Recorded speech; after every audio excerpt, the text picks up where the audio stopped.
Grand Theft George. It had been a few weeks since Thomas had had his accident. A careless firelighter had fidgeted with his controls, and he crashed into the stationmaster's house. A very battered and broken Thomas was sent away to the works, while Percy and Toby had to run the branch line until he came back. They never realized how much difference having a single engine missing could make, and were worked off their wheels to get their work done on time. The Stationmaster had paid a lot of money to get his house repaired, and the noises of drills and hammers often raged early in the morning and late in the night, which caused the engines to have trouble getting a good night's sleep. I'm sorry to tell you that with all this construction came the insufferable George the Steamroller. He was tasked with paving the roads that had been damaged by Thomas's wheels. The engines all disliked George. He made rude remarks about the rails, and how the roads were better. And in George's opinion, Thomas's crash was all just extra excuses to fuel his anti-rail rants. Early one morning, Percy and Toby had quite the rude awakening. They had been awake from the construction noises since before the sun came up. While the two tired engines were getting their fires lit and ready to start their day, George was idling in the yard next to the shed, glaring at the tracks nearby. "Rotten rails," he muttered. "What are you up to, George?" Toby snapped. That silly little blue engine deserved it. Fancy crashing in the buildings by yourself just because someone flipped a little switch? Pah, you engines are just unreliable. I should be tearing up and tarmacking your rails instead of patching a few holes in the road. Unreliable, shouted Percy in retaliation. We're stronger and faster than little machines like you. "Stand down, Percy," Toby replied. Arguing just encourages him. I'll have you know, you never see runaways like that happen on the roads. We've got our brakes. Just then, one of the workmen walked up. "Come on, George, we've got roads to fix." Right away, sir. So long, tin kettles. And George rolled over to the building site, singing, "Railways are no good, turn them into roads. Pull them up, turn them into roads." Toby and Percy exchanged annoyed looks and steamed away to catch their first trains. There were 3 schoolboys who lived in Tidmouth and were known for causing trouble along the railway, such as when they threw rocks at Henry's passenger train, which smashed their windows. They happened to live in the same neighborhood as the stationmaster and liked watching the builders hard at work.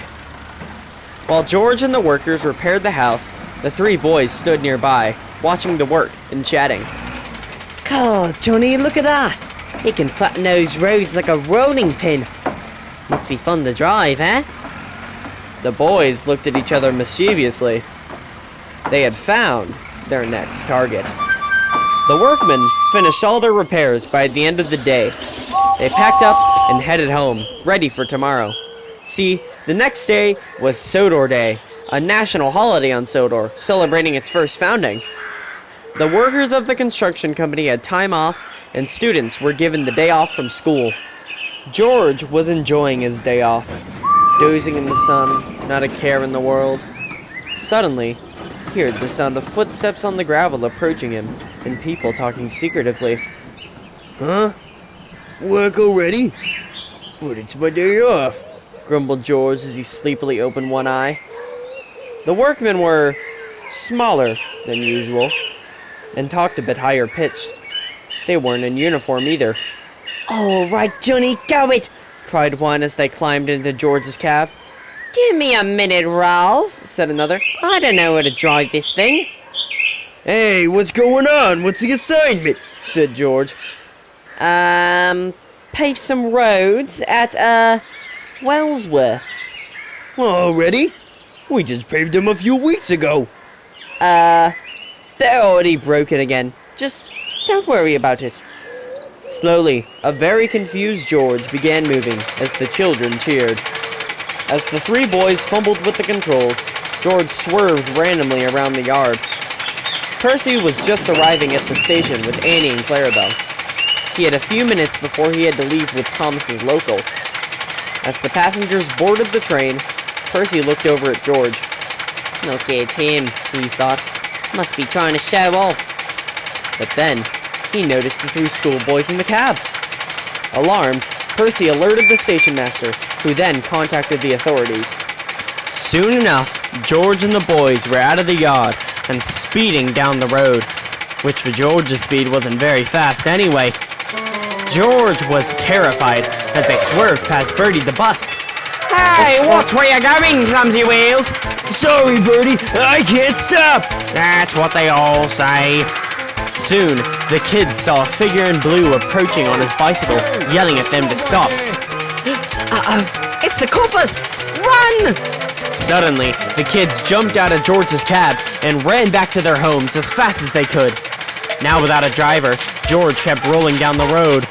Concerned passers-by chased after him, hoping to try to get him to stop, but it was no use. Eventually, the road hit a curb, and unable to steer, George drove off the rails, through a field, and smashed straight into a tree. Luckily, the tree managed to stop him, and Percy soon arrived with the breakdown train. George, groaning in pain, was lifted onto a flatbed, and they set off for the works. I see those brakes didn't work out as well as you thought. Eh, George? Said Percy cheekily. I bet you feel pretty unreliable now. But George didn't say anything. He thought from now on, he should watch what he said.